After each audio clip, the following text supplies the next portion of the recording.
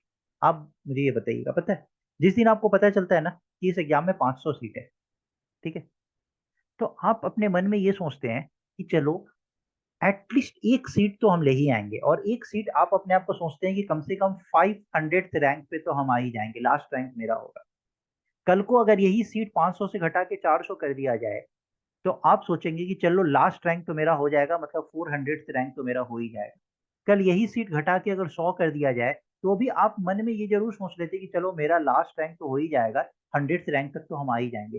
लेकिन जिस दिन ये 500 सीट निकला था, अगर यही 10 कर दिया जाए तो भी आप सोचते कि चलो फाइट तो करते हैं, क्या पता तुक्का से कहीं हम लास्ट रैंक ही आ जाए।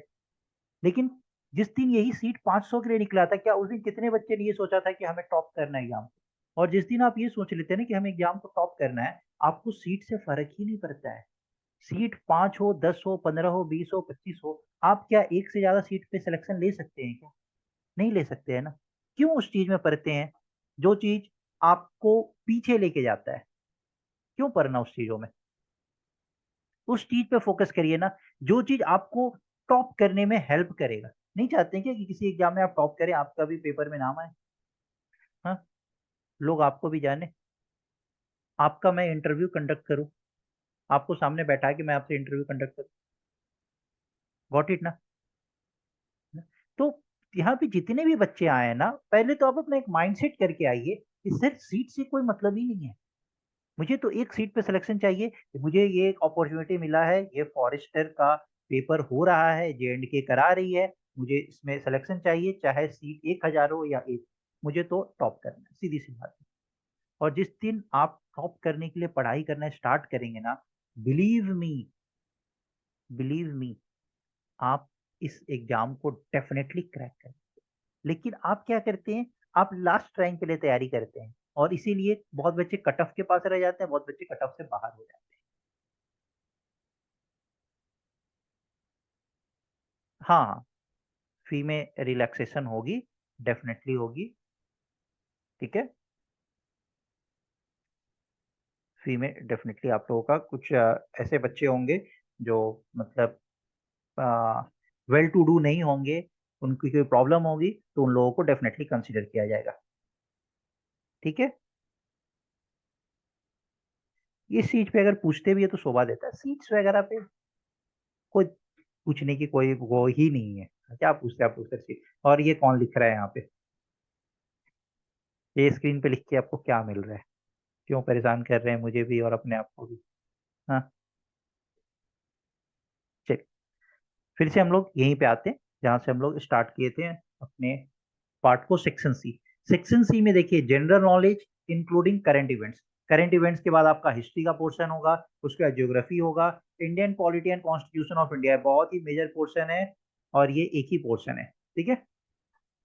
इसके बाद general issues related to forest, wildlife, environment, biodiversity and climate change. ये आप देख रहे हैं, ये जो भी सिलेबस है, ये पता है कहाँ से उठा के लिखा गया है? ये कौन सा सिलेबस है?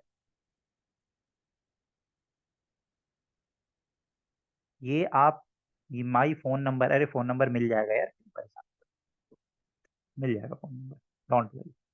ये जो आप देख रहे हैं ये सिलेबस पता है किसका सिलेबस है? ये सिविल सर्विसेज का जो इन्वायरमेंट का सिलेबस है ना, ये उठा के यहाँ पे डाल दिया गया है। ये उठा के यहाँ पे डाल दिया गया है। इसके बाद यहाँ पे क्या है? यस, इसके बाद यहाँ पे क्या है? Section D, logical reasoning and analytical ability. देखिए आप देश का कोई भी एग्जाम दीजिए ना, इस देश में कोई भी एग्जाम होता है ना, वहां पे मैथ्स, रीजनिंग, जीएस, ये तो कंफर्म है, ये तो आना ही आना है। क्यों ना इसको एक बार ऐसे पढ़ ले कि हम हर एग्जाम के लिए इस चीज को प्रिपेयर कर ले, एक बार इस तरीके से पढ़ ले कि लॉजिकल रीजनिंग किसी भी एग्जाम में आए, हाउ डज इट मैटर, चाहे वो फॉरेस्टर का हम एग्जाम दे रहे हैं, चाहे वो हम सिविल सर्विसेज दे रहे हैं, चाहे जेके एस दे रहे हैं, या कोई भी एग्जाम दे रहे हैं, एआरसीएस दे रहे हैं, या जितने सारे एग्जाम्स होते हैं, तो logical reasoning and analytical ability, इसके साथ देखिए कुछ बच्चे फीस पूछ रहे हैं कि सर फीस कितना है। The fees 4500 rupees. बट मैं अभी बीच में नहीं आना चाहता हूँ इन सब चीजों में, एक बार सिलेबस डिस्कस कर रहा हूँ। जो मुद्दे की बात है पहले उसको तो हम लोग कवर करें ना, ठीक है। इसके बाद decision making and problem solving.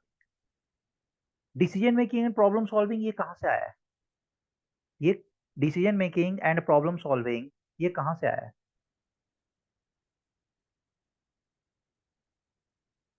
And problem solving, problem solving, do you know ये कहाँ से आया है? जो सीसेट का पेपर होता है ना, तो आज की डेट में क्या है कि सीसेट में 80 क्वेश्चंस आते हैं। पहले भी क्या था, सीसेट में 80 क्वेश्चंस आ रहे थे। जो सिविल सर्विसेज एप्टीट्यूड टेस्ट होता है, पेपर 2 का मैं बात कर रहा हूँ, प्रीलिम्स में, ठीक है। इसमें अभी तो सिविल सर्विसेज ने क्या किया है कि अब ये डिसीजन मेकिंग पे ज्यादा क्वेश्चंस पूछते नहीं है। बट पहले क्या था कि मतलब 2-3 साल पहले की मैं बात कर रहा हूँ कि यहाँ पे सिविल सर्विसेज का जो ये एप्टीट्यूड का पेपर होता था ना, ये ऐसे होता था, 72 क्वेश्चंस आपके एप्टीट्यूड बेस्ड होते थे और 8 क्वेश्चंस आपके डिसीजन मेकिंग के होते थे। 8 क्वेश्चन आपके किसके होते थे? डिसीजन मेकिंग के। डिसीजन मेकिंग, डिसीजन मेकिंग के क्वेश्चन ऐसे होते हैं, सपोज आपको कोई केस स्टडी दिया रहता है, ठीक है, केस स्टडी।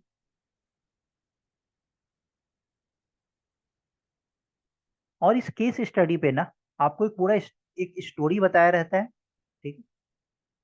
और इस स्टोरी के बाद आपसे पूछता है which is the best possible way, which is the best possible way, best possible way. मतलब वो आपके डिसीजन को चेक करना चाहता है, वो आपके डिसीजन को चेक करना चाहता है। सपोज करिए, सपोज करिए मैं एक छोटा सा इंसिडेंट देता हूँ ये डिसीजन मेकिंग का। सपोज करिए कि आप एक ऑफिसर हो, ठीक है, आप एक ऑफिसर हो और आपको उसी समय इंफॉर्मेशन आता है कि आपके घर में आपकी मदर का तबीयत खराब है, ठीक है। और at the same time just 1 minute के बाद एक इंसिडेंट होता है और आपके पास इंफॉर्मेशन आता है कि फॉरेस्ट में कहीं पे फायर इग्नाइट हो गया है, मतलब आग लग गई, ठीक है। और आपकी मदर एक तरफ सीरियस कंडीशन में है, ठीक है, तबीयत खराब है। अब आपसे पूछेगा ना कि बेस्ट पॉसिबल वेज क्या होगा, आप क्या करोगे, आपका फर्स्ट स्टेप क्या होगा, आप कैसे इस चीज को हैंडल करोगे। ये होता है डिसीजन मेकिंग में बहुत सारी। ये तो मैं आपको एक छोटा सा केस स्टडी बता रहा हूँ, ऐसे बहुत सारे क्वेश्चंस होते हैं जिसमें स्टेटमेंट, आर्गुमेंट, कंक्लूजन, इस तरीके से बहुत सारे क्वेश्चंस बनते हैं। एक छोटा सा मैं आपको समझने के लिए बता रहा हूँ। तो बहुत लोग क्या होता है, इमोशनल हो जाते हैं। सर सबसे पहले क्या करेंगे ना, हम इस चीज को छोड़ेंगे और हम अपनी मदर की तरफ भागेंगे। कुछ बच्चे बहुत प्रोफेशनल हो जाते हैं, वो बोलेंगे सर हम इस चीज को छोड़ेंगे और इधर भागेंगे, ठीक है। कुछ जो होते हैं ना, जो ऑफिसर्स होते हैं, उनको बैलेंस्ड डिसीजन लेना पड़ता है। बैलेंस्ड डिसीजन, बैलेंस्ड डिसीजन जैसे यहाँ पे आपको 2-3 ऑप्शंस दिया रहेगा, ठीक है, उसमें एक बैलेंस्ड डिसीजन भी आपको दिया रहेगा कि you will just call somebody and you will just contact some best doctors and will and you will order him to visit your home or wherever your mother is admitted। और ये आपको government आपको इस चीज में help करेगी, because you are government officer. आप इस जगह पे डॉक्टर्स को आप भेजोगे, डॉक्टर से आप कंसल्ट करोगे, गवर्नमेंट आपको इस चीज में हेल्प करेगी। बट आपको जिस चीज के लिए गवर्नमेंट ने हायर किया है वो काम कोई दूसरा नहीं कर सकता है, क्योंकि जिस चीज का नॉलेज आपको है वो काम कोई दूसरा नहीं कर सकता है। तो you have to reach here. आप ऑफिसर हो तो आपको यहाँ पे इस स्टेप पे पहुंचना होगा और आपको इस तरीके से चीजों को, both should be managed in a systematic approach, yes. तो इस तरीके का मतलब डिफरेंट डिसीजंस मेकिंग होते हैं। तो इसमें बहुत तरीके से हम लोग को पढ़ना होता है कि हमें इमोशनल इंटेलिजेंस कितना रखना होता है, प्रोफेशनल क्यों कितना रखना होता है। तो इस तरीके से हम लोग इस तरीके क्वेश्चंस को डिस्कस करते हैं। ये मैं आपको एक छोटा सा बस एग्जांपल बता रहा था, ऐसा ज्यादा इसमें कुछ नहीं है। तो decision making and problem solving ये one of the most easiest section है और सेक्शन है इस पूरे सिलेबस का। तो अगर आप इस पे थोड़ा भी टाइम अच्छे से इन्वेस्ट करते हैं तो इसमें आपको कहीं कोई प्रॉब्लम नहीं होगी और बहुत इजीली आप इस चीज को कवर कर सकते हैं। ठीक है, मैं आपको बस ये बता रहा हूँ कि देखिए कितना इजी हो गया आपके लिए इस एग्जाम को क्लियर करना। Logical reasoning and analytical ability, ये भी मैं ही आप लोगों को पढ़ाऊंगा। लॉजिकल रीजनिंग और एनालिटिकल एबिलिटी, इसमें भी आप ये मान सकते हैं कि आउट ऑफ 16 आप 16 का 16 सही कर सकते हैं। 16 मार्क्स में 16 मार्क्स आप ला सकते हैं, कहीं कोई एक नंबर कटने की गुंजाइश भी नहीं होती। Please don't write anything. ठीक है, ये जो पार्ट है सेक्शन सी, सेक्शन सी में क्या है? करंट अफेयर्स, बहुत ऑब्वियस है, डेली आप न्यूज़पेपर पढ़ते हैं। जो नहीं पढ़ते हैं कोई बात नहीं, मत पढ़िए, 3 महीने आपको अच्छे से पढ़ाया जाएगा, आप उसको पढ़ लीजिए, उसके बाहर कोई क्वेश्चंस नहीं आने जा रहा है। हिस्ट्री ज्योग्राफी, इसमें देखिए हम लोग क्या करते हैं ना कि हम लोग जब हिस्ट्री ज्योग्राफी इस तरीके से हम लोग देखते हैं तो हम लोग क्या सोचते हैं कि चलो यार ये कौन लिख रहा है ये स्क्रीन पे, प्लीज मत तंग करिए ना, अच्छा नहीं लग रहा है सेशन, आपको समझा रहे हैं इतने प्यार से। हाँ, क्या वो प्यार नहीं पसंद है? देख, ये जो आपका हिस्ट्री ज्योग्राफी का जो पोर्शन है ना, इसमें क्या होता है कि ये बहुत ही ज्यादा लोग को लगता है कि चलो यार एक स्पेक्ट्रम का बुक पढ़ लेते हैं, आर्ट एंड कल्चर की अलग बुक पढ़ लेते हैं, बिपिन चंद्रा का अलग से हम बुक पढ़ लेते हैं और फिर हम हिस्ट्री को तैयार करेंगे। काहे का पढ़ना इतना? एक जिस्ट बना के देंगे 1000 2000 क्वेश्चन का, उसको तैयार कर लीजिए, उससे बाहर एक भी क्वेश्चन नहीं आने वाला है। थोड़ा थोड़ा हर के बारे में नॉलेज और उससे जिस्ट रिलेटेड, आपको ना एग्जाम को देखते हुए टारगेट करना है कि कौन सा एग्जाम किस लेवल का एग्जाम है। 8 ईयर से मैं इस पूरे इस चीज में कवर कर रहा हूँ, पढ़ा रहा हूँ। वी नो कि कहाँ से किस एग्जाम में किस तरीके से क्वेश्चन पूछे जाते हैं। तो यहाँ पे बहुत ज्यादा फोकस करने की जरूरत नहीं कि हम पूरा का पूरा हिस्ट्री एकदम एंशिएंट से मिडाइवल मॉडर्न पूरा पढ़े जा रहे हैं। आप सिविल सर्विसेज का एग्जाम नहीं दे रहे हैं। ठीक है, ज्योग्राफी इसी तरीके से करना है। हाँ हाँ, रिकॉर्डिंग इसकी होगी आफ्टर सेशन इज ओवर, आपको रिकॉर्डेड सेशन मिल जाएगा। ज्योग्राफी आपको इसी तरीके से करना है। Indian polity and constitution of India, वो मैं ही आपको इस तरीके से कवर कराऊंगा, उसके बाहर कोई क्वेश्चन ही नहीं आना है। इसके बाद रहा, यहाँ पे हमें थोड़ा सा फोकस करना होगा क्योंकि ये एग्जाम इस चीज से रिलेटेड है। तो सिविल्स में जो थोड़ा थोड़ा पोर्शन जहाँ पे आता है ना फॉरेस्ट से रिलेटेड, आप जैसे फॉरेस्ट रिपोर्ट आया तो आपको पता होना चाहिए फॉरेस्ट रिपोर्ट क्या है। तो ये सब चीज यहाँ पे अच्छे से कवर करना है। ठीक है, फिर वाइल्ड लाइफ से रिलेटेड बहुत सारा, एनिमल्स वगैरह से रिलेटेड, वाइल्ड लाइफ एनिमल्स वगैरह जो होते हैं ना, इन सब चीजों से रिलेटेड, इन्वायरमेंट से related, biodiversity and climate change, ये थोड़ा हमें डिटेल में कवर करना होगा। ठीक है, तो इन सब का मैं एक प्रॉपर आपको प्लान बताऊंगा कि आपको कितने दिनों में कितना क्या क्या चीज कवर कराया जाएगा। ठीक है, इसके बाद रहा सेक्शन बी, जो कि हमारा मैथ्स, जो कि मैंने आपको बोला पहले कि 32 आउट ऑफ 32 आपका पेपर में आ जाएगा। कैसे आएगा? Basic numerical ability. अब ये बेसिक न्यूमेरिकल एबिलिटी ऐसे ऐसे क्वेश्चन पूछे जाते हैं, जैसे मैंने पहले भी क्लासेस में कराए हुए हैं। जैसे मैं आपसे पूछूं 43 plus 34 plus 74 plus 47 plus 32 plus 23 plus 49 plus 94, अब इस तरीके से मैं आपसे क्वेश्चन पूछूं और आपको ऐड करने के लिए दे दिया, आप क्या करेंगे? इन सबको ऐड करने बैठ जाएंगे और भी लंबा सा दे देगा। पता है इस तरीके से क्वेश्चन से कैसे करते हैं? ये देखिए, 4 और 3 7, 7 4 11, तो ये हो गया 18, 18 और ये 5 कितना हो गया? 23, और 23 और ये 13, 23 एंड 33, 36। अब 36 इंटू 11 करिए, 6 6 3 9 3, 396, इन सबको ऐड करिएगा तो 396 आएगा। मैं कैसे बता रहा हूँ? मैं इसलिए बता रहा हूँ क्योंकि इस सब में कुछ नहीं है, ये सब बेसिक न्यूमेरिकल एबिलिटी, ऐसे ही क्वेश्चन सॉल्व किए जाते हैं, ऐसे ही हम अप्रोच डेवलप करते हैं कि कैसे हम इस तरीके के क्वेश्चंस को कर लेते हैं, क्योंकि इन सब का एक सेट पैटर्न होता है। अगर आपने वो पैटर्न समझ लिया तो आपको कभी भी दिक्कत नहीं होगी। रहा data interpretation, profit loss, compounding, discounting, mensuration, देखिए ये सारा जो है ना, ये आपका अर्थमेटिक का पोर्शन है। डेटा इंटरप्रिटेशन, आपका प्रॉफिट लॉस, कंपाउंडिंग, डिस्काउंटिंग, इन सब के लिए मैं आपको एक चीज चैलेंज कर सकता हूँ कि पूरा मैथ्स में पढ़ाऊंगा विदाउट एनी फॉर्मूला। पूरा अर्थमेटिक मैं विदाउट एनी फॉर्मूला आपको पढ़ाऊंगा, एक भी फॉर्मूला मैं आपको नहीं कराऊंगा। जरूरत पड़ा तो एक दो फॉर्मूला हम लोग देख लेंगे, बिना फॉर्मूला के हर क्वेश्चंस करेंगे और हर क्वेश्चन जो होगा वो 20 से 25 सेकंड में करेंगे। मेरा एक यूट्यूब पे एक सीरीज भी आता था, अभी नहीं आ रहा है, बहुत दिनों से वो सीरीज बंद है। आर एस अग्रवाल जो एक बुक है ना, इस पूरे आर एस अग्रवाल के बुक को मैं सॉल्व करवा रहा हूँ। अभी मेरे पास टाइम का कमी है इसलिए मैं नहीं कर पा रहा हूँ यूट्यूब पे।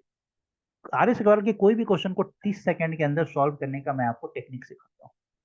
पूरे RS अग्रवाल को, जो नया एडिशन है ना, उसमें अभी 150 के आसपास मेरा वीडियो पड़ा होगा, बड़ा क्लास अनुरोध अंकित सर के नाम से आप उसको ढूंढ सकते हैं। यहाँ पे हम लोग मैथ्स में, इसीलिए मैं आपको मैथ्स में गारंटी देता हूँ कि 30 सेकंड के अंदर हम किसी भी क्वेश्चन को कर सकते हैं। 30 सेकंड तो बहुत हो गया, 10 से 15 सेकंड में क्वेश्चन को देख के किया जा सकता है।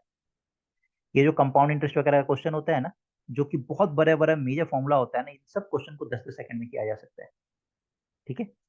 तो ये जो पार्ट है हमारा, mensuration geometry, coordinate geometry, trigonometry and statistics, ये सबसे ज्यादा वेटेज है, क्योंकि ये बहुत ह्यूज सेक्शन है। यहाँ तक आपका अर्थमेटिक खत्म हो रहा है, अर्थमेटिक के बाद आपका ये पूरा मेंसुरेशन का पार्ट है, अलग से पूरा ज्योमेट्री आपको पढ़ना है। इसमें कोऑर्डिनेट ज्योमेट्री भी इसने इंक्लूड कर दिया है, इसमें ट्रिग्नोमेट्री भी इंक्लूड कर दिया है, इसमें स्टैटिस्टिक्स भी और प्रोबेबिलिटी भी है। प्रोबेबिलिटी का मतलब पीएनसी तो पढ़ना ही पढ़ना है, बिना पीएनसी का प्रोबेबिलिटी हो ही नहीं सकता है। तो ये सारा पोर्शन हमें सेक्शन बी में कवर करना है, 32 मार्क्स की। और फिर यहाँ पे PCB, physics chemistry bio, again इसको उसी लिमिट तक पढ़ना है जितने लिमिट तक हमारा क्वेश्चन एग्जाम में बन। ज्यादा पढ़ ले और उसमें क्वेश्चन ही नहीं आए, क्या फायदा है। उतना ही पढ़िए ना जितने में आपका क्वेश्चन बन जाए। जो टाइम बच रहा है उसको अलग तरीके से यूज कर लीजिए, यूटिलाइज कर लीजिए। दिन भर 24 घंटा इस चीज में लगे हुए हैं, बेनिफिट उतना मिलना नहीं है, जितना बेनिफिट मिलना उतना ही मिलेगा। ठीक है ना। तो पहले ये बताइए कि सबको सिलेबस समझ आ गया कि कैसे कैसे करना है।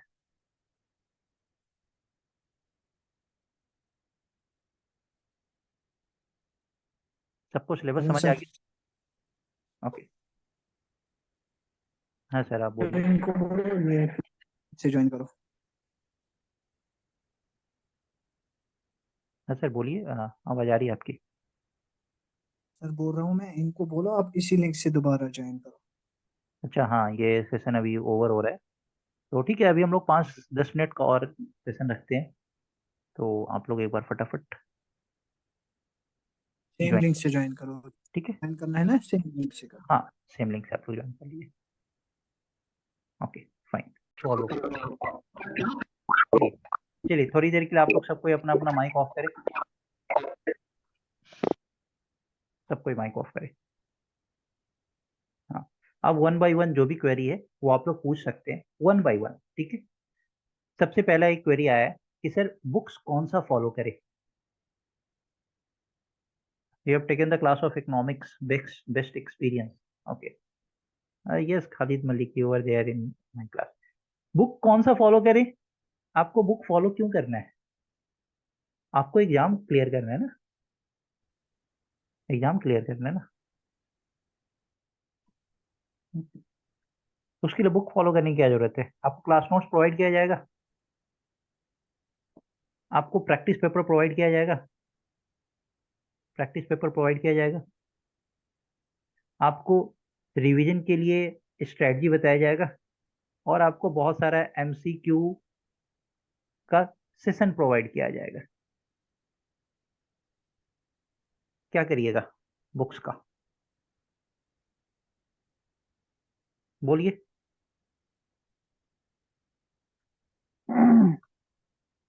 बुक्स का क्या करना है।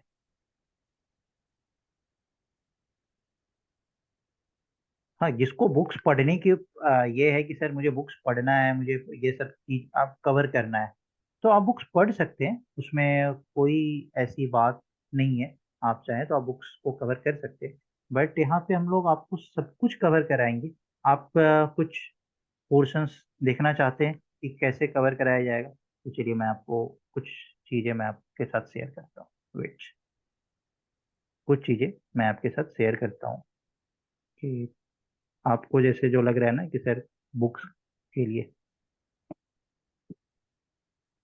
No needs of book when Anurodh sir is teaching any subject, sir is post.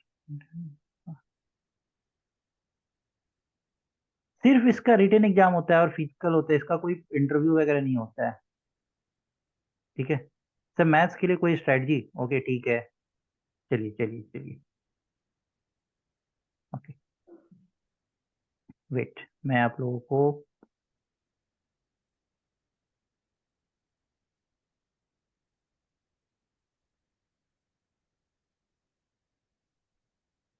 Please अपना, आप लोग कैमरा ऑफ रखें।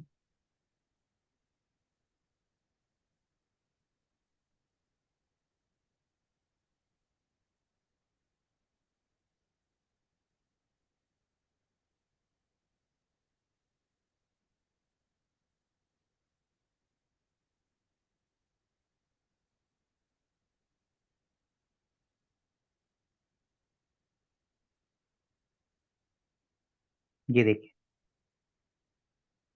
आप पूछ रहे हैं बुक्स के लिए। हाँ, बुक से ज्यादा खूबसूरत तरीके से मेरा नोट्स होता है।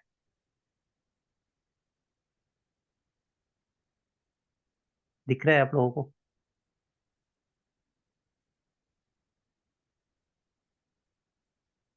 और जब आप नोट्स पढ़ लेते हैं ना, उसी के नीचे मैं आपको नोट्स समझ आया कि नहीं है, आपको क्लास क्लियर हुआ कि नहीं हुआ, उसी के नीचे मैं एमसीक्यू कराता हूँ।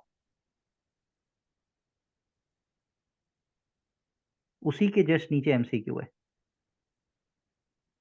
मैं मना नहीं कर रहा हूँ कि आपको बुक्स क्यों नहीं पढ़ना है, आपकी बुक, मैं आपको बुक्स पढ़ने से मना नहीं कर रहा हूँ। आपकी मर्जी है। आप चाहते हैं मैं आपको बुक्स का रेफरेंस दे दूंगा, आप आराम से उस बुक्स को कवर कर सकते हैं। बट मैं ये बोल रहा हूँ, you have to save your time.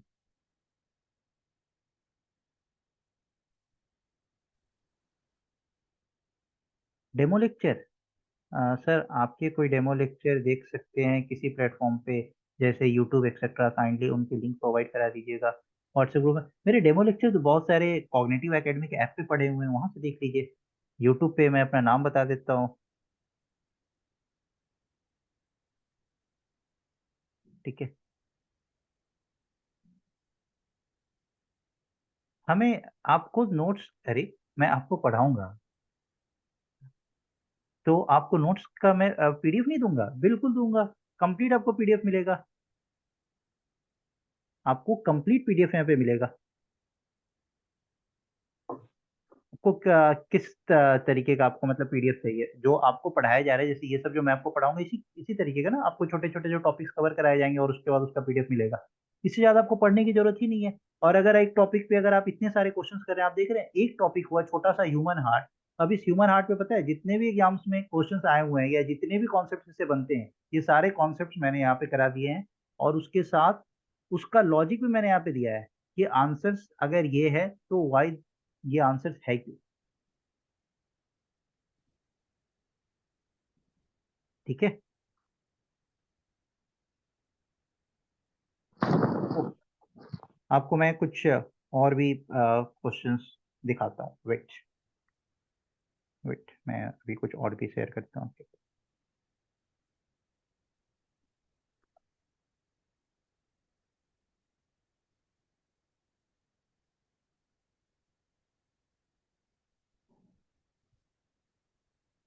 और एक एक करके मैं आप सबका क्वेरी देता हूँ। देखिए,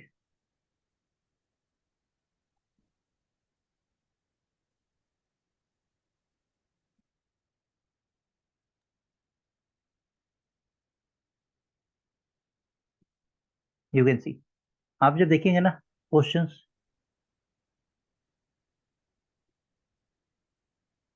तो मैं जो बोल रहा हूँ ना, आप बुक्स पढ़ने का जरूरत क्या है?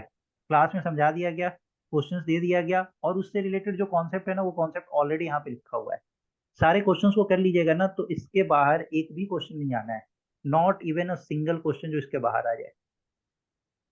हम करते क्या है, हम क्या करते हैं, क्वेश्चन पढ़ते हैं, उसका आंसर पढ़ते हैं, रट लेते हैं, नहीं हम इस एक्सप्लेनेशन को नहीं समझते हैं। और जब आपने ये समझ लिया ना, तो ऐसा कोई क्वेश्चन नहीं होगा जो आप नहीं कर पाएंगे।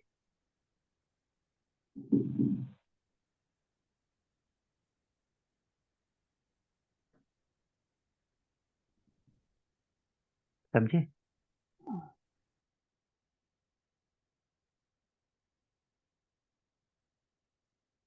चलिए, बुक्स वाला डाउट तो आप सबका क्लियर हो गया।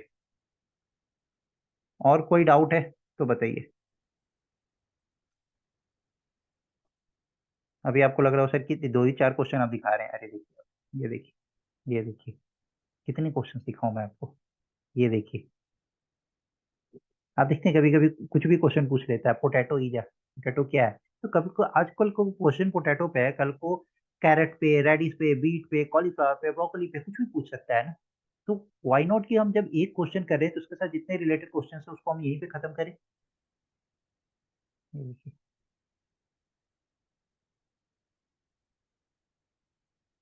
Can you see these things?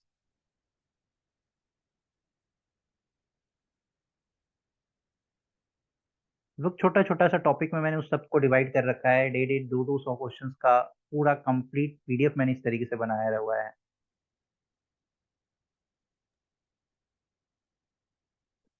I think enough, मैंने बहुत ज़्यादा आप लोगों को भी दिखा दिया। और रजिस्ट्रेशन कैसे करें about maths? Yes Khalid Malik, मैं आपको, आई डू रिमेम्बर यू।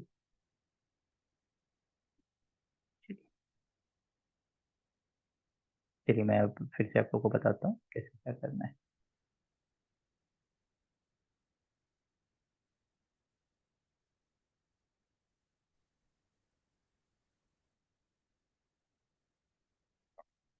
फिर सेशन कब से स्टार्ट होगा? सेशन जो है ये आपका जो क्लास है वो 15th से आपका स्टार्ट होना है। बट मुझे नहीं लगता कि मैं 15th से आपका क्लास ले पाऊंगा। मैं जो आपका क्लास लूँगा वो 20th के बाद क्लास होगी, क्योंकि 10 डेज की छुट्टी पे मैं अभी घर जा रहा हूँ। तो 10 से 20 तारीख तक मैं अभी छुट्टी पे रहने वाला हूँ, क्योंकि वो दीपावली एंड छठ पूजा हम लोगों की तरफ होता है। तो इसलिए मैं 15 तारीख से अवेलेबल नहीं होऊंगा क्लास के लिए। एनसीईआरटी, ये आपको एनसीईआरटी की चिंता है? ठीक है, मैं एनसीईआरटी का दिखाऊं जिस 50 50 40 40 पेजेज में पूरा का पूरा ज्योग्राफी का एनसीईआरटी खत्म है। 40 पेजेज में पूरा ज्योग्राफी का एनसीईआरटी खत्म। क्यों पढ़ना? मैं आपको क्या बोल रहा हूँ, आप पढ़ना है आप पढ़ सकते हैं, आप जब नॉलेज के लिए पढ़ना ठीक है। लेकिन ये जो एग्जाम है ना, ये बहुत बड़ी एग्जाम नहीं है। ऐसे नहीं सिविल सर्विसेज का एग्जाम है कि आपको मेंस में आंसर राइटिंग करना है, बहुत कुछ पूछा जा रहा है। हाँ, सीरियस होना जरूरी है, सीरियसली आपको पढ़ना है। अगर आप 4 to 5 आवर्स का सीरियस स्टडी करते हैं तो दैट इज एनफ। 3 मंथ्स के लिए, 3 to 4 मंथ्स के लिए अगर आपने 4 to 5 आवर्स का सीरियस स्टडी कर लिया तो इस एग्जाम को आप बहुत इजीली क्रैक कर सकते हैं। अब एनसीईआरटी पढ़ना है, एनसीईआरटी में बहुत कुछ है, आप पढ़ना है तो बिल्कुल पढ़िए। सर रजिस्ट्रेशन कैसे करें? रजिस्ट्रेशन ग्रुप पे है ना, अभी स्टार्ट हो जाएगा ना। आप जिस ग्रुप से ज्वाइन किए हैं उन सब पे आप लोगों को लिंक चला जाएगा। प्लीज स्क्रीन पे मत लिखिए, क्या लिख रहे हैं? जो पूछना है मेरे से पूछिए ना, मैं आंसर कर रहा हूँ ना। हाँ, एनसीईआरटी कंपलसरी नहीं है, ऐसा कुछ नहीं है सर। अबाउट मैथ्स, मैथ्स के बारे में आपको स्ट्रेटजी बताऊं? मैं बस मैथ्स के बारे में आपको इतना बता सकता हूँ कि बस फर्स्ट क्लास से लास्ट क्लास तक मेरे साथ बने रहिएगा।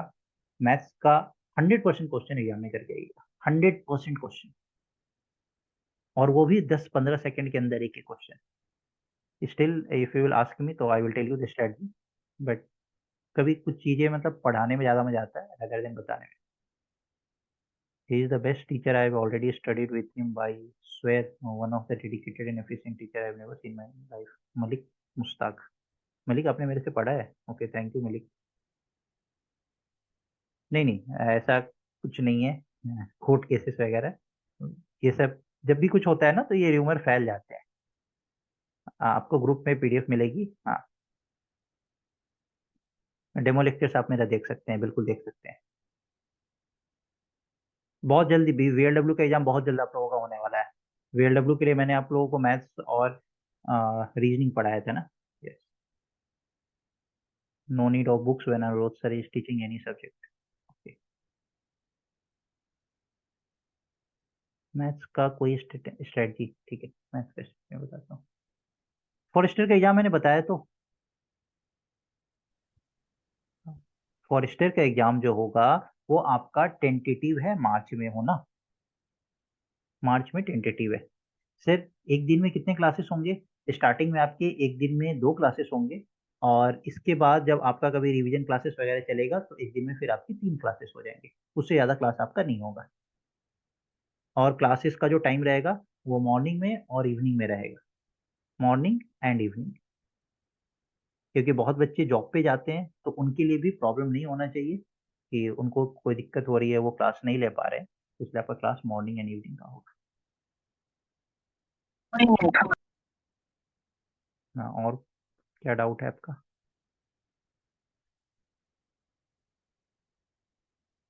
नहीं नहीं, कोई इफेक्ट नहीं होगा कोर्ट केस का। Sir, is Eunice sir still the admin of this academy? Yes, Eunice sir is the admin of this academy. Sir, what will be the timing in the morning? Morning में वही timing 7 o'clock का रहेगा। और जो शाम का timing रहेगा वो आफ्टर 7 रहेगा। रिकॉर्डेड सेशन भी मिलेंगे क्लासेस के, बिल्कुल मिलेंगे। जैसी क्लास खत्म होंगे उस दिन के एंड तक उसका रिकॉर्डेड सेशन अपलोड हो जाता है ऐप पे। कॉग्निटिव एकेडमी का जो ऐप है उस पे रिकॉर्डेड सेशन अपलोड हो जाएगा। वर्किंग क्लास कब क्लास देंगे? वर्किंग जो बच्चे वर्किंग है वो कब क्लास लेंगे? हाँ, जो बच्चे वर्किंग है उनके लिए मैं बता रहा हूँ ना कि आप चाहे वर्किंग हो या नॉन वर्किंग हो, आपकी क्लासेस अर्ली मॉर्निंग होगी और लेट इवनिंग होगी। तो आप जॉब से कोई भी वर्किंग बच्चे हैं, 7 बजे के बाद जॉब पे कौन रहते हैं? 5-6 बजे तक जॉब ओवर हो जाता है। शाम को 7 बजे तक आइए, 7:30-8 बजे क्लासेस स्टार्ट हो जाएगी, 8 से 9 ऐसे क्लास हो जाएगी।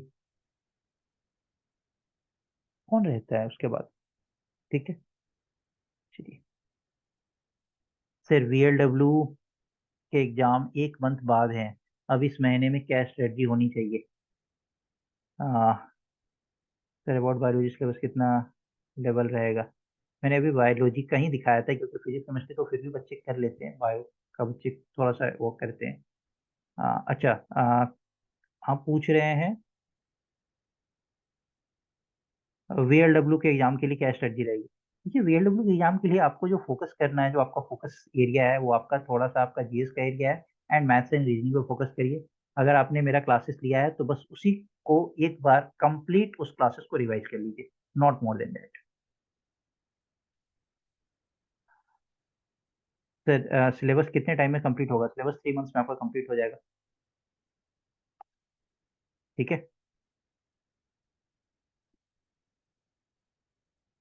ठीक है। Any more query?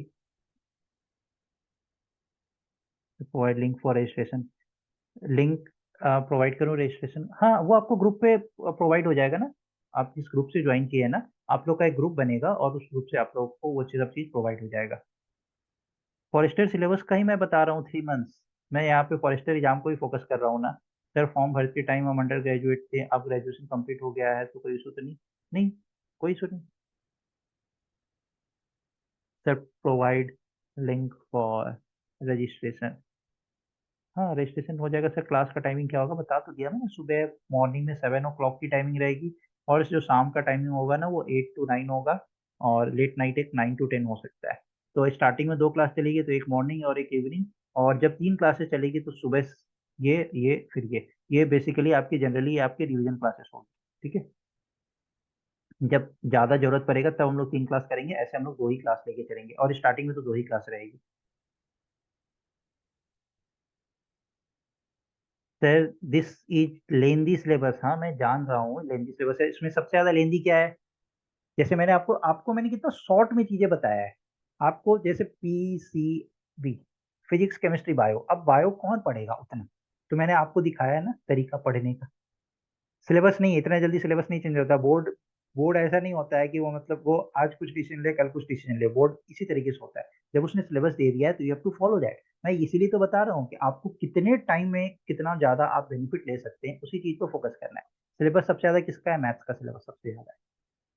मैथ्स में आपसे सब कुछ पूछ रहा है, मतलब ट्रिगोनोमेट्री, कोऑर्डिनेट ज्योमेट्री, अलजेब्रा, सब कुछ आपसे यहाँ पे पूछ रहा है। तो वो तो मेरा स्ट्रेटजी है, वो मैं आपको कवर कराऊंगा, और ये सब चीज भी मैं आपको छोटा छोटा सा पोर्शन है वो आपको उसी तरीके से मैं कवर कराऊंगा। सिलेबस 3 to 4 मंथ्स के अंदर हम लोग 3 मंथ्स में हम लोग इस सिलेबस को खत्म कर लेंगे। So don't worry about that, 3 to 3.5 months में ये सिलेबस हो जाएगा। मतलब हमारा टारगेट ये रहेगा कि फेब एंड तक आपका सिलेबस हो जाए, दिसंबर जैन फेब। ठीक है, रजिस्ट्रेशन लिंक आपको यहाँ पे मिल गया है, आप रजिस्टर कर सकते हैं। यस, मैं वही तो बोल रहा हूँ, सिलेबस चेंज नहीं होगा। हाँ, आपको लग रहा है सिलेबस चेंज हो जाएगा तो ठीक है, कोई बात नहीं, आप वेट कर लीजिए। बट सिलेबस नहीं चेंज होता है इतना, मतलब ये सब चीज इतना इजी नहीं होता है ना, ये सब बच्चों के मन में एक र्यूमर होता है। और अच्छा चलो, चेंज हो भी गया तो क्या, हम क्यों फोकस करें? ये हमारे हाथ में है नहीं। आपके पास अभी जो सिलेबस आया है हमें तो इसी पे फोकस करना है ना। जिस दिन चेंज हो जाएगा तो क्या करेंगे हम? फिर चेंज सिलेबस को कवर करेंगे। लेकिन अभी से हम बैठ के रहे हैं कि नहीं सिलेबस चेंज हो जाएगा, और बाद में पता चला आपका एग्जाम आ गया और सिलेबस चेंज हुआ ही नहीं, तो आपका सिलेक्शन पे ना क्वेश्चन उठ जाएगा ना। क्यों? देखिए, मैं बहुत ही क्लियर एंड फ्रैंक तरीके का फैकल्टी हूँ। जो सामने रहता है उस पे हम लोग फोकस करते हैं, उस पे स्ट्रेटजी बनाते हैं, और उस पे हम लोग काम करना स्टार्ट करते हैं। काम करना ना एक अलग मजा आता है। Sir please send me number, मेरा नंबर नंबर लीजिएगा, क्या करिएगा, कॉल करिएगा तो मैं उठाऊंगा नहीं। हाँ, व्हाट्सअप करिएगा तो मैं उसका रिप्लाई कर दूंगा, बट मैं अननोन नंबर को उठाता नहीं हूँ। हाँ, कभी मेरे से बात करना हो तो आप लोग मतलब व्हाट्सअप कर सकते हैं। कश्मीर का favourite pass time is spreading rumours. जिस आपको आपको कुछ चीज़ से बचना चाहिए, स्प्रेडिंग र्यूमर्स, क्योंकि यू पीपल आर एडुकेटेड, और एजुकेशन बहुत कुछ चेंज कर देता है। सर अपने बारे में बोलिए, मैं अपने बारे में क्या बोलूँ, जो लोग मुझे जानते हैं उनसे पूछ लीजिए, क्या जानना चाहते हैं मेरे बारे में। हाँ, मैं इस प्रोफेशन में कैसे हूँ, कब से हूँ, क्या करता हूँ, कैसे करता हूँ, ये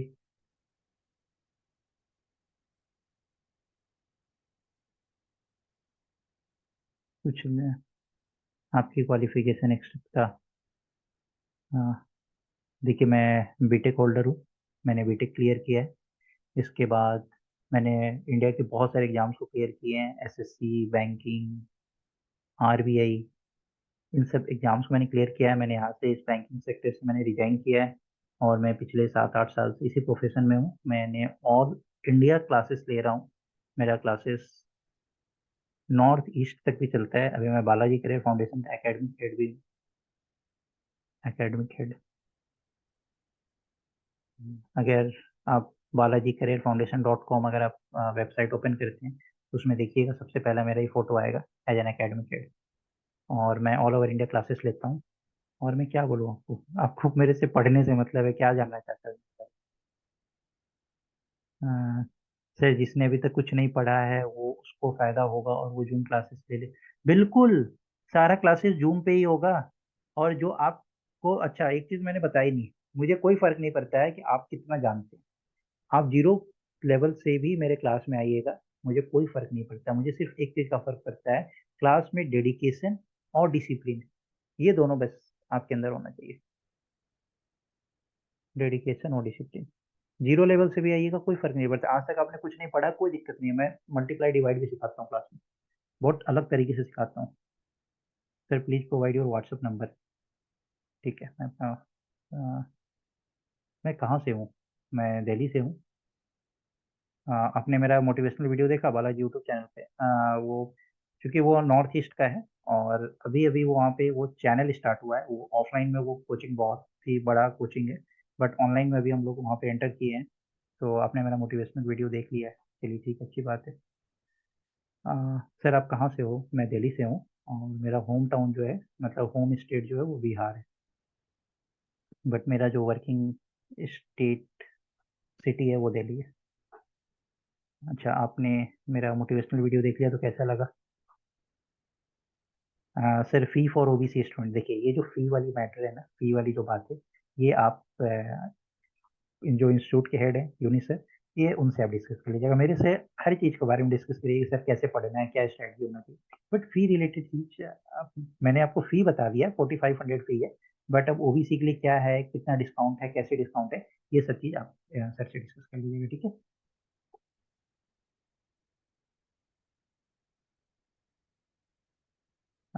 अल्ट बालाजी पे है मेरी वीडियो ना। Yes, great, you should do it often. हाँ, मैं करते रहता हूँ बहुत सारा, मेरा ऑल ओवर इंडिया सेमिनार चलते रहता है। तो डिफरेंट जगह पे मैं सेमिनार कंडक्ट करने के लिए जाता हूँ, और मैं हर जगह पे जाके ये बताता हूँ, बच्चों को मोटिवेट करता हूँ, पढ़ना कैसे है, क्या करना है, कैसे करना है। तो ये सब चीज़ मैं सेमिनार में बताते रहता हूँ। और आप लोग बहुत ही प्यारे बच्चे हो, मैं कश्मीर में पिछले 3-4 सालों से पढ़ा रहा हूँ, और मुझे आप लोग बहुत प्यारे लगते हो। तो अगर ध्यान से समझ के पढ़ोगे तो मैं बहुत ही फ्रेंडली टीचर भी हूँ। और मुझे कभी बच्चों से कभी कोई शिकायत नहीं रहता है। शिकायत रहता है जब आप अपने लिमिट को क्रॉस करोगे, जब आप डिसिप्लिन को छोड़ोगे तब। और डिसिप्लिन इन द सेंस, आप पढ़ाई के समय पढ़ाई कर लो, उसके बाद मस्ती के समय कोई बात करना, कोई दिक्कत नहीं। मैं बहुत ही फ्रेंडली टीचर। बट पढ़ाई के समय में ना बस फोकस करके पढ़ाई कर लेना है, क्योंकि सिलेक्शन के साथ साथ मजा आता है ना, जब आपका सिलेक्शन होता है तो अच्छा लगता है ना। टीचर को भी अच्छा लगता है, आपको भी अच्छा लगेगा, आपके पेरेंट्स को भी अच्छा लगेगा। जो नंबर है मेरा, व्हाट्सएप नंबर मैं दे देता हूँ। बट प्लीज कॉल नहीं करेंगे, क्योंकि एक ही नंबर मैं यूज करता हूँ। You are a great teacher. शायद आप मुझे जानते हो, ये नहीं पता, मैंने आपको पढ़ाया है। यू आर, थैंक यू शायद। अ, आप कैसे जानते हो मुझे? मेरा नंबर 7827079299 882, ये मेरा नंबर है। और यूनिस सर का नंबर है, 9797898208, ये यूनिस सर का नंबर है।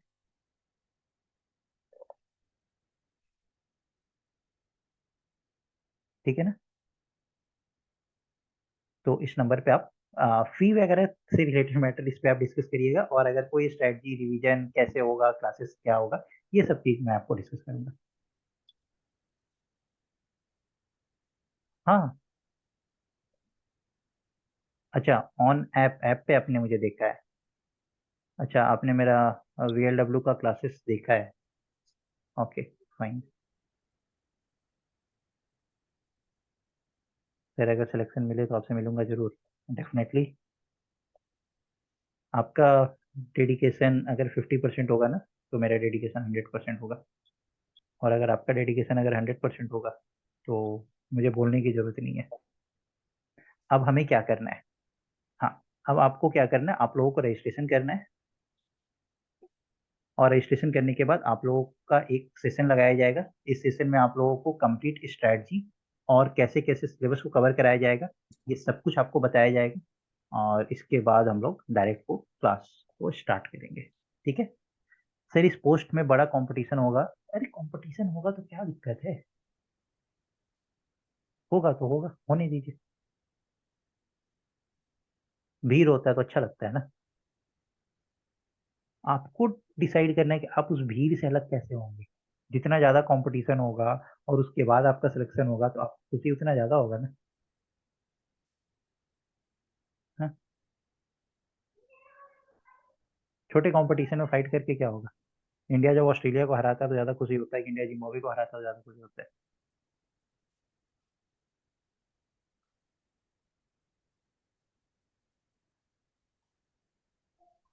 नहीं, और भी फैकल्टी होंगे, मैक्सिमम पोर्शन मैं आपका यहाँ पे कवर कराऊंगा। और भी फैकल्टी होंगे, वो भी आपको कवर कराएंगे। तो जब आप लोग का प्रॉपर रजिस्ट्रेशन वगैरह हो जाएगा, तो वो जो सेशन होगा वो सिर्फ पेड स्टूडेंट के लिए होगा। इसमें आपको, हाँ, मैथ्स कौन पढ़ाएगा? Do I need to tell you maths कौन पढ़ाएगा? आपको नहीं पता? मैथ्स मैं ही पढ़ाऊंगा। उस समय से मैं यही बता रहा हूँ ना कि मैथ्स 32 आउट ऑफ 32 में दिलवा के रहूंगा। तो मैथ्स मैं ही पढ़ाऊंगा। हाँ, साइंस के कुछ पोर्शंस मैं कवर आपको करवाऊंगा। ठीक है, आई थिंक कि आज के लिए बहुत हो गया। आप रजिस्ट्रेशन के बाद आप लोग का एक सेशन होगा। इस सेशन में आप लोग को कंप्लीट स्ट्रेटजी, टाइमिंग, शेड्यूल, ये सब कुछ आप लोगों को कवर कराया जाएगा। और उसके बाद हम लोग का बैच स्टार्ट हो जाएगा। बैच मोस्ट प्रोबेबली 15 से it is expected to start, but I am an leave till 20th। तो मेरी जो क्लास होगी वो 21st या 22nd पे होगी। ठीक है? और in between if I will get the time, so मैं कुछ एक दो क्लासेस कोशिश करूंगा कि मैं घर से ले लूँ, तो मुझे टाइम आपसे मिले। Please reply sir. सॉरी? जैसे 2004 और 2009 2004 और 2009 के जो कैंडिडेट थे उस टाइम उनकी पोस्ट जो है थी विथड्रॉ की गई थी। फिर हाँ, उन्हीं को बेनिफिट मिले, मतलब कि उनको कुछ रिलैक्सेशन मिलेगी, या फिर उनको मतलब पेटे सबको सेम दी जाएगी, जैसे वो लोग कुछ कोई ओवर एज हो चुके होंगे। नहीं, सब सबको हाँ, वेटेज सेम दिया जाएगा। Okay weightage okay, thank you so weightage much sir. सबके लिए सेम होगा। और खाली ऐसा एज रिलैक्सेशन उनको मिलेगा, सिर्फ बाकी एज कुछ नहीं। एज रिलैक्सेशन उनको बस दिया गया है, बाकी कुछ नहीं है। अगर आपका मार्क्स 49 है और उनका 48 है, तो you will get selected, he will. तो ऐसा कुछ नहीं है कि इनको वेटेज दिया जाएगा, 10 नंबर इनका बढ़ा दिया जाएगा, ऐसा कुछ नहीं होगा। Weightage will be same. Okay, thank you so much sir. Okay, okay, thank you for the reply. Okay, welcome. And registration कहाँ पे करना है? अभी मैंने आपको नंबर दिया ना, इस नंबर पे आप कांटेक्ट करिए, और रजिस्ट्रेशन का लिंक भी आपको दे दिया गया है। तो वहाँ से रजिस्ट्रेशन करना आप लोग स्टार्ट करिए। रजिस्ट्रेशन जैसे ही आप लोग का हो जाएगा, तो I will get the notification, और फिर मैं आप लोगों का एक सेशन लाऊंगा जहाँ पे कंप्लीट स्ट्रेटजी डिस्कस करेंगे इस एग्जाम से रिलेटेड। वो सेशन बहुत इंपॉर्टेंट होगा आप लोगों के लिए। ये तो बस एक इन्फॉर्मेटिव सेशन था, वो सेशन आपका स्ट्रेटजी सेशन होगा। ठीक है? So that's all for today. I think कि आप लोगों का सारा क्वेरी मैंने क्लियर कर दिया है।